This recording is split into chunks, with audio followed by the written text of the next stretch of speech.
wanted to light it up. Ooh, XL, black man landed in the studio. Percy Marchand, businessman, entrepreneur. How's it going? Good morning, everyone. The conversation was so lit. Who that? Impact 504. Pivot. If I can just take a liberty right now. First of all, Percy, thank you. I know if you've been listening to the discussion. I have. Right? What folk don't know, man, is a young black man, entrepreneur, business, community. You've been dealing with this topic for years. How do you feel, right, when you think about this whole conversation around black men abandoning Kamala Harris? How do we get black men? What are the reasons? What is your thought process been? So actually, it ties directly into what I'm here to talk about. Oh, because well, let's tie it. Everything in today's age, we always go extremes, right? Mm-hmm. So now everything is on this big national front, and everything is like big programs, big this, and some of the communities and things get left out.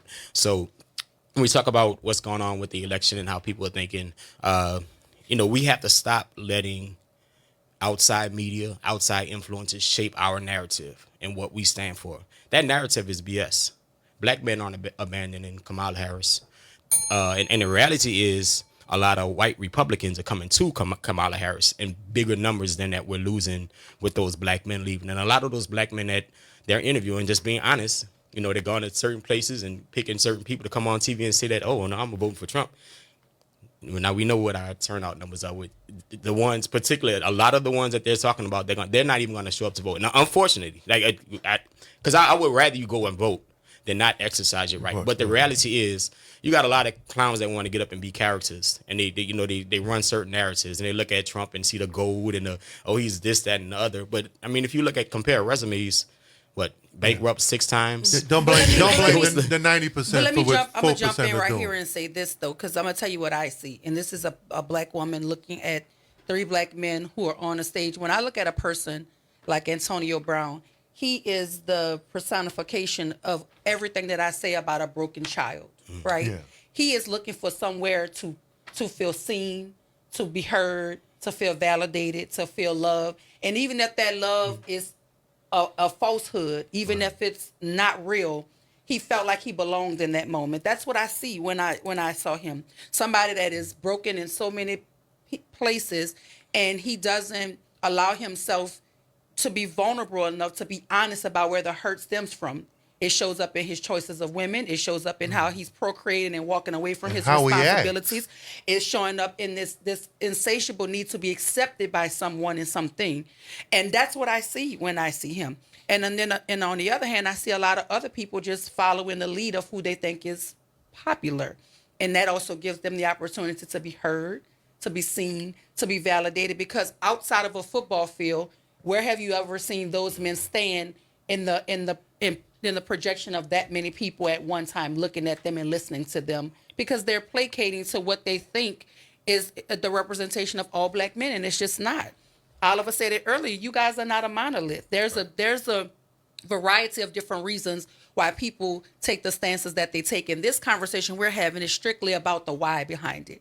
And if you can name your why, then that is your prerogative. But to just be misinformed, ill-informed, or uninformed is not acceptable in 2024. You don't have the luxury of ignorance, in my opinion. So to me, you have to inform yourself, and that is why we're having this important conversation. And the fact that we have to pivot about what you actually came here to talk about. It's not even a pivot, though, because you were a direct lead in to everything that this event is about. So what did you see? He's missing love. Yes. The theme of our mission for Impact 504 is the organization I started to kind of do these types of events and help impact the community positively is spreading love. Come on. Number 1, bringing hope and changing lives. Yeah. So again, I just talked about not letting other people shape our narrative. Yes. And we have to grab that leadership and that narrative and create it ourselves. No, so if our young black men aren't being loved, guess who needs to start loving them more? Yeah. It's not just your child. It's not just your nephew. It's not just your cousin. It's the community. And that's what I grew up with. And that's why I'm passionate about the way I am. This conversation with, because that's the way I live my life. Proverbs says train up a child. Didn't say your child. And that's what I think is missing from the conversation. It's just this idea that when people spew these sorts of negative ideologies about her, that's coming from a hurt place. Hurt people hurt, love people love. You gotta figure out, and that's what we're trying to do, is understand what is the origin of that that hurt. Because why do you feel like you could get on national TV and call her a tramp? Like you literally wrote it on your clothing and presented it to the world, and then you can't even explain to us why that is. And then all you want to come back and do is apologize because you're trying to placate or like put yourself into a space where you feel valued, even if it's flawed, even if it's wrong. It's just that feeling in that moment of being accepted by somebody. And that's how we end up in wrong places. Well, let us love Whether you out friendships, of relationships, Yeah. that's how we end up in wrong places because we're looking for something and it's feeding that temporary need. Let for us it. love you out at October the Yeah. 6th. Come on now. At What we talking 2900 about? block of October Audubon 26th, at- 26th. at October Boo 26th. that. October 20 at Impact Buddha. 504. Buddha. Yes. So how are you using this particular programming to help bring awareness to domestic violence? So we're actually partnering with 2 domestic service providers, Help a Sister Out, which is run by Tanisha Jones, and then the New Orleans Family Justice Center. So what we're doing, we'll be collecting items. You can bring items to the event. And again, the address where you come is, you can look up if you want to put in an address. You can do 2927 Audubon Street. But we'll be collecting diapers, wipes, household cleaning supplies, newly slightly used coats and jackets, non-perishable microwavable foods. We're also accepting donations, and we're doing a 50-50 raffle that will benefit both of those love a organizations. 50-50 raffle. Yeah, you know, get a big winner, one big winner. Yes.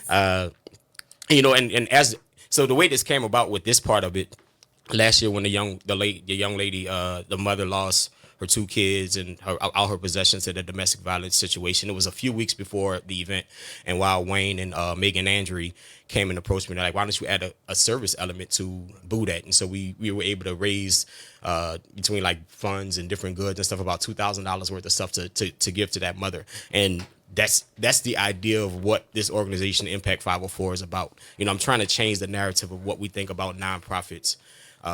You know, to the point where regular everyday citizens really feel involved and can participate and get the energy and the spirit of, like, you know, and some people might just write a check and that's all you can do. That's you can do.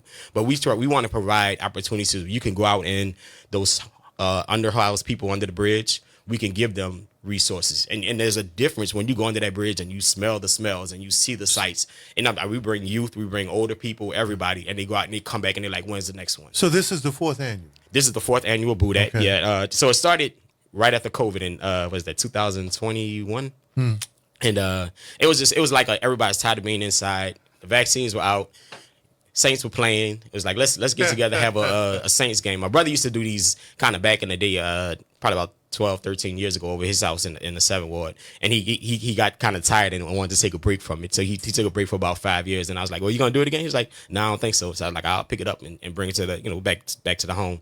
And so it started off with like family and friends. And each year just kind of grew and grew and grew to it. And last year, you know, we started getting sponsorships and partnerships. The main thing that I want to do with this is our area. And I know this from running from office. And, you know, we're like a pocket in a real mixed area that they just kind of forget about. They don't put any resource. This is in the past. They didn't put any kind of resource back. Even though we have, if you look at the back of my brochure on the website, I've been able to partner with like 30 different organizations and individuals You got in this some area. politicians too. Yeah, absolutely. They've been fully supportive from the first day I've asked. And the thing is, our neighborhood, we have so many resources present in it, but there was a big disconnect between the neighborhood and the resources were there. And that's partially on both parts. You know, there's been some bad blood. There's been lots of contention and things like this, people fighting, money, this, that, and other, all those different issues like that. But it's a new day. We have a new wave of leadership. And we want people to know that we're doing big things in Gertown. So I'll give you one example. We have like 3 major sponsors, right? We have Xavier University has come in and XU representing. They cut a check. They're bringing about 50 volunteers. They have the marching band performing, the Chili's will be performing. So it's those type of interactions that happen that make the community see what's here and that they have access to it. There's so many resources on this campus alone that could benefit this community. And we look at so many HBCUs and the relationships between the communities. It's crazy because so often they're in communities that aren't doing well and aren't thriving when they should be thriving. And that those interconnections between the institutions will make the difference. TCA, right down the street, Total Community Action. That's another one of our major sponsors. Right there in the neighborhood. You know, but do people know all of the services? Everybody's heard of TCA, obviously, right? But, you know, just creating opportunities for them to come into the neighborhood as opposed to like, you know, you're at your office You may go to like an event downtown or something like that, but have an event in the community that you're there, you're present. Ms. French brings about 10 of her staff members. They come and they work and they love the event. Transcendent Law Group, Michelle Craig, she's an amazing lawyer. She does, she volunteers. She's the one who did all my paperwork for nonprofit for free. Every single event that we do, she writes the check, she comes, she volunteers and helps. Brilliant attorney. And that's what we have to start doing in our communities. That's why I said shape that narrative. And it's not, you don't have to be a millionaire. You don't have to have access to this. Everybody says, oh, I'm going to wait till I get this and I'm going to wait to get that. But meanwhile, our community is suffering. And while so many of our leaders are focused on those big national programs and big dollars, our people are suffering. And so, before, this is all we could do was, right, come together and, throw the penny parties and do the things that we could do, right, because that's all we had access to. But now as we're improving economically in some of us, we're spending $20,000 to send our daughter to a prom, and we won't give $10 to a community event. That's a problem. Yeah. I was to tell you, one of the reasons why I'm so easily flowing with this stuff, I had a gambling addiction. Mm-hmm. That gambling addiction, I would spend thousands and thousands of dollars and it'd be gone like that. And it would come back, but it would be gone like that. And I was like, well, if I'm doing this, why not do it for something positive? Like, why not? And so this became my addiction. This is my community, this is my addiction now. And the crazy thing is, when I tell you I could get on the phone and probably raise about $3,000 to go gamble with, but let me try to raise $1,000 for a community event. It's crazy. But the good thing is, like I said, we've had almost 30 people who have come up and who have stepped up and who have given and supporting this great event. Let me talk a little bit about the event so people know about it. Absolutely. Free event, Saturday, October 26th. This is the 4th annual. It gets bigger and bigger every year. It's going to be even bigger for our 5th year next year. We're expecting about 400 or 500 people. We have arts and craft. STEM NOLA, which is in Gertown, will be out there. They come out and they do the thing. We have carnival games and amusement rides. The New Orleans Fire Department brings out one of their fire engines. Is one of the most fun part. The kids get on and they get like free reign of the fire truck. Again, interactions with our first responders. This year, they did it in the past, but Second District NOPD usually participates with us. They unfortunately Taylor Swift is taking all the police department people. But all right, Taylor, we're gonna let you have them. We do a free dinner. We everything is free again. We have a NOLA paparazzi photo booth. We have a pregame pep rally with some special guests that we want to announce, but y'all will be excited about them. Shay O'Connor from Channel 6 is going to be hosting our youth and adult Halloween costume contest. Mm-hmm. Then we'll have a safe trunk or treat, and then the big finale is the Fright Night Haunted House, which I've been working on for about a month. Oh, I did. And DJ Iris Spins. Yeah, believe me, that's a highlight. We made a mistake last year. We had her at the end, but because it was such a long day, like it was basically down to like the last 40, 50 people there. Yeah. But this year we got her right in the prime spot between 3 and 6. She'll be spending in the block. So dancing in the street, we definitely will be doing it with DJ Iris. She's very supportive. Comes to all about stuff. Person knowing you and your family for quite some time, man. This transition from entrepreneurship, you're one of the youngest entrepreneurs when you started talking about black business. And what got you this transition now where you're involved in nonprofits and philanthropy now?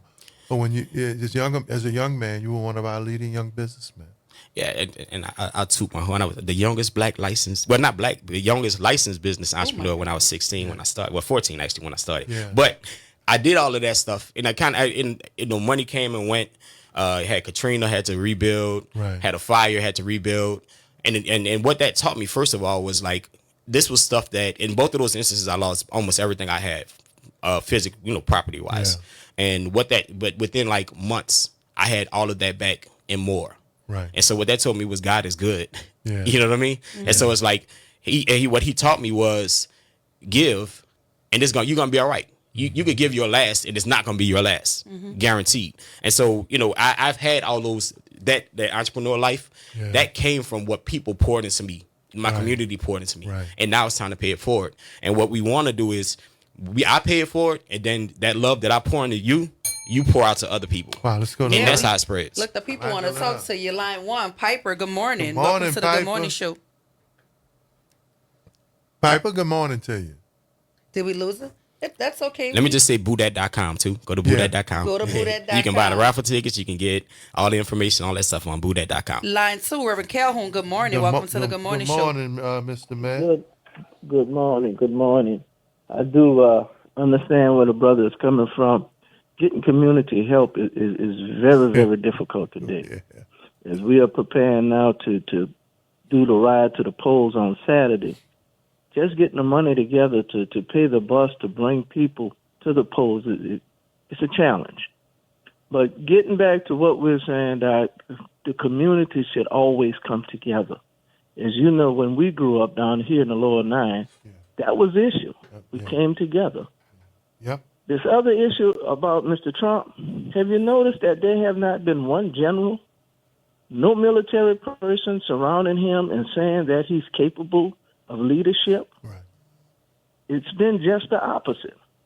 The people that have worked with him before have said he is not capable of true leadership. So I don't get it. I don't understand anymore as to what is the argument between Kamala and Trump. Trump don't mean anybody no good. I don't think he meant his mama no good. Whoa. That's that little night wall coming out now. Rev, thank you, man. I'm just trying to tell you what I see. Yeah. Thank you, Rev. For us to have this conversation as to who can best serve the black community or serve our community, I think that we got to look at all of it. Well, I'm looking at Percy His Marchand. leadership has not been demonstrated about the people that worked closely with him in his last administration. Something is wrong for you to sit there and say, oh, well, this is a great man and he's good. Thank you, now, I don't know, maybe Antonio might have a concussion still going on or something. I don't know. But for them to come up, I think it's about money. I think it's that they're getting their little time in the sun and saying, hey, this is the best thing for black folks. Okay. Well, we going to break, man. We're coming back to Boodat for Impact 504, Saturday, October 26th, 2900 block of Audubon St. John, stay with us, John. Yeah. We have to take a break. We'll have more with Percy after the break. This is WBOK 1230 AM.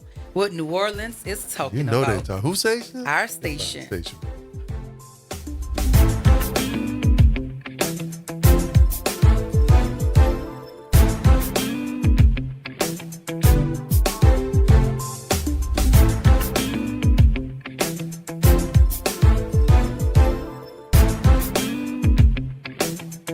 This is your news update for WBOK 1230 AM from WDSU. For all your news and weather, watch WDSU News, New Orleans' leader in live, local, late-breaking news. Today at noon and 4 p.m. Another mostly sunny day with highs in the upper 70s to low to mid 80s. It will still feel comfortable as humidity is down. Light winds are expected. Then tonight, lows fall to the 50s and the 60s. More low to mid 80s expected Wednesday, staying dry throughout the rest of the week with more temperatures into those lower 80s, just slightly above average. From the WDSU First Warning Weather Center, I'm Raven Richard. Cybersecurity Awareness Month is in full swing, and LifeLock is here to spotlight the threat of phishing. Those sneaky scams designed to trick you into revealing your personal information. While staying alert is important, true protection goes beyond just awareness. That's where LifeLock steps in with comprehensive protection. LifeLock doesn't just warn you about suspicious activity. LifeLock monitors your personal info and resolves identity theft issues if they arise. Take control of your security. Start your 30-day free trial at LifeLock.com. Use promo code NEWS. Terms apply. Tired of the impersonal, one-size-fits-all style of banking? You deserve a bank that delivers exceptional service and personalized attention to your needs. That's the Home Bank Standard. Since 1908, Home Bank has been a trusted financial partner for businesses and families because we go the extra mile to help you reach your goals. See for yourself why Home Bank is good for business, good for life. Stop by any New Orleans area location or find out more at home24bank.com. Home Bank, member FDIC. Visit DePaul's new Algiers Health Center at 2801 General de Gaulle Drive to receive primary and preventive care for both adults and children. Services also include behavioral health, imaging, and on-site pharmacy, vision, Medicaid enrollment assistance, and more. For appointments, visit DePaulCommunityHealthCenters.org or call 504-207-3060. Delgado Community College offers programs in business, technology, health sciences, and the arts, with over 100 career-focused degrees and certificates that are affordable, flexible, and transferable. We can give you the knowledge and skills to succeed. Delgado is a great fit if you're starting your post-high school education, or we can help you advance or change your career. Take a step toward being unstoppable at Delgado Community College. Visit dcc.edu to learn more today. The New Orleans Jazz and Heritage Foundation is the nonprofit organization that owns the New Orleans Jazz and Heritage Festival, presented by Shell. With the funds generated from Jazz Fest, the foundation invests in Louisiana communities through economic development, cultural enrichment, and free educational programs. To learn more about the New Orleans Jazz and Heritage Foundation, please visit us at www.jazzandheritage.org. This is Andronika Morris, host of Put Housing First. Join us every Tuesday at 12 o'clock, where we will discuss how housing affects every aspect of our lives and what's necessary, what's needed to guarantee housing for all. Join us every Tuesday at 12 o'clock as we dig down deep onto the issues that affect all of us. Hey everybody, it's Kimber White Dupree. And it's Graylin Bryant Banks from the front porch. We're coming up next. Good morning, wake up. The Good Morning Show. Good morning. On WBOK 1230 AM.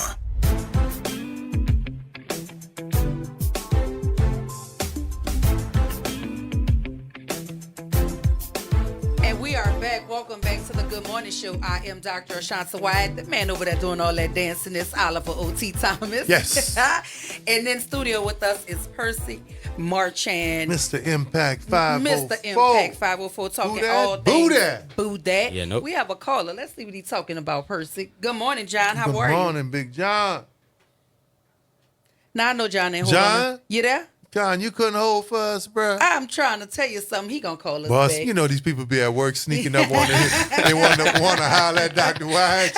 No, that's Yeah. Hold up, my boss coming. Well, you heard T-Bone. You heard T-Bone earlier. He said, "Man, hold on, man. Look, I'm about to check in." He still went on for 5 minutes. But listen, this is an exciting event. Off air, we were talking. Like, I think you need to remind the listeners that the kids can dress up in costumes. Absolutely, we're There's encouraging a costume contest with prizes, great prizes, and this is interesting because kind of going back to what we talked, how y'all were talking earlier about Antonio Brown and how we wear and when we let our kids shine. Yes. So one of the thing that's so great about that costume contest is those kids get up there and you'll see like a total new person flip on. And our kids they're so talented. Yes. And so skilled and so gifted. But we have to do things to get them the exposure so that they can get up and not have that stage fright. And you got not be scared to be excited. The Bay as the host and judge, one of the hosts of the costume contest, and by the Bay, Shay Bay O'Connor. Yes, ma'am. Yes, Shay yes, O'Connor ma'am. She's over excited. there, We've been Channel talking, 6, yes. actually interviewing with her later on today, but she's gonna bring a lot to it. Good, absolutely. This sounds like a really exciting event. So it's going to start at what, 1 o'clock? 1 p.m. Yes. 1 p.m. It's going to go all night. And you know it's the whole block. It's not just this. We got stuff out throughout something the whole for everybody. block. So you could come a little later, come a little earlier. Absolutely. And most when you come, you're not going to leave. I can promise you that. So if you're going to go and you're not going to want to leave, we're encouraging you to go to the polls first. Don't go to Boot at first because you're going to be there all day, and the polls going to be closed by the time you leave. So if you want to early vote, go early vote before you go take part in Boot at. And Urban League will be out. They're going to have some resources out there for people to check their status. And what if you hungry? If you're hungry, we got, all right, let me tell you this menu. This free menu. It's free menu. Free better than cheap. We got person. red beans and rice. Oh, New Orleans. We got New Orleans red beans and rice. We got gumbo donated by Nice Guys Nola. Oh. We got jambalaya. We got meatballs. We got earlier during the day we'll be doing hot dogs and nachos. So y'all hear all this stuff we're doing? Y'all know this takes a lot of money, so go to bootdat.com and make a donation. Absolutely. Help us make this and keep this free. Bootdat.com for your online donations. And there's a cash app. $ reach the goal. No doubt. Look, Percy Marchand has been giving back for a long time in their family. So let's support bootdat.com, guys. So if you got a little coins, right, everything goes back into the community, safe families. You can bring your kids all day affairs, veritable who's going to be out there. we support Boudet.com. And I think it's important to note that the first 250 registered attendees will receive an Impact 504 bag filled with Halloween goodies. Yep, you can register, you can volunteer, sign to register, sign up to volunteer, register online. All that's available at Boudet.com. And it's a good cause. I just interviewed with Shay O'Connor last week about the domestic violence incident that happened at Georgetown Apartments. We are familiar with the incident that happened in St. Tammany with the murder-suicide, the ones in Jefferson Parish. There's been a rash of domestic violence. So even though this is a good time. And the demographics are getting younger. It's a good cause also. And they will have some people selling their testimonial stories and things like that. And I'm glad you brought that back up, because the reason why this is so important, between 25 and 30% of males and females experience domestic violence, survive domestic violence, or are victims of domestic violence. And I was just a speaker for the Family Justice Center for their pinning ceremony, where we honored, I think it was 6 survivors of domestic violence. So, but the work the Family Justice Center is doing is absolutely awesome. But you're absolutely correct. It's men and women and kids. Yeah, and so they'll tell you some of the problems that they have with the situations is, so you're in an abusive relationship and you decide you're going to go get help. So I go to this shelter, this service provider, and because resources are so limited, they wind up having to turn you away or telling you what the nearest shelter we have is 90 miles away from your job, and you can't bring your kids. So then your kids have to go into a system. It's not set up for success for our survivors and people who are going through this stuff. So we have to really highlight this issue. Unfortunately, there was $7 million in the state budget that was supposed to go to domestic service providers in the state, and it was cut. Okay. So they are really struggling right now. And if, there's so many, again, with this whole thing with Impact 504, the reason I started this was I got tired of people looking at the news or hearing about situations and just saying, man, I wish that's just so sad. So I wish there was something I could do. Only cause, no. Absolutely. We so again, like, our mission is basically those, like I said, when you watch those news stories and you see something like, I wish there was something we could do, we're gonna do it. And we're going to give you opportunities to actually do something. That may be writing a check. That may be coming out and doing service. That may be donating goods. But we want to have an impact on the 504. And that's why we're Impact 504. So what can community members do to support this initiative beyond attending the event? So how can we support Impact 504 beyond this event? Impact504.org is where we post all our events. We serve the underserved populations under the bridges and then throughout communities. For Christmas, we do a Winterfest parade and giveaway toys and as well as coats and jackets. So you can donate for that. That's happening December 21st this year. So in all these events, you can keep up with us on Impact 504. You can sign up to volunteer. You can donate money, all of those things with 501c3. Tax exempt. We just got our approval, so we're good. Your donations, instead you have a choice. You can write a check to Uncle Sam, or you can write a check to an organization that's gonna actually do something, and you're gonna feel the impact in your neighborhoods, with your family, with your friends, in the community. Boudet, brought to you by Impact 504, is happening Saturday, October 26th, the 2900 block of Audubon Street. The first 250 registered attendees will receive an Impact 504 bag filled with Halloween goodies. Register online at www.boudet.com. And if I could just give one quick shout out to all our city council members, Leslie Harris, Elena Moreno, State Senator Royce Duplessis, State Representative Sean Mina, and Mandy Landry have all stepped up. They participate. They don't just write a check. They come in and this is our community taking charge on every level, and I'm just grateful to everyone who has stepped up. Shout out to the community. We want to thank Percy Marchand, the management consultant, grant writing program developer for Boudet 504 and Impact 504. Thank you for your time this morning, sir. All. We're glad to have you. But before I leave, I want to make certain you guys know that the New Orleans United Front invites you to their monthly town hall. It's happening Monday, October 28, 2024. 5 to 7 p.m. at Cafe Istanbul, 2372 St. Claude Avenue in the Healing Center. I will moderate a conversation with Sheriff Susan Hudson. Refreshments will be served. And for more information, you can contact Miss Alicia Plummer at 504-458-5809. New Orleans United Front monthly town hall meeting, Cafe Istanbul. It's been a wonderful show. We're going to invite you guys, as always. We welcome you to the front porch. Up next with Greeland and Kimba. This is WBOK 1230 AM. I am Dr. Ashanta White. I want to thank my guest, and I also want to thank my co-host. He's a busy guy, so he had to run out. But we are both going to see you guys tomorrow right here on WBOK in the Good Morning Show. See y'all tomorrow. Thank y'all.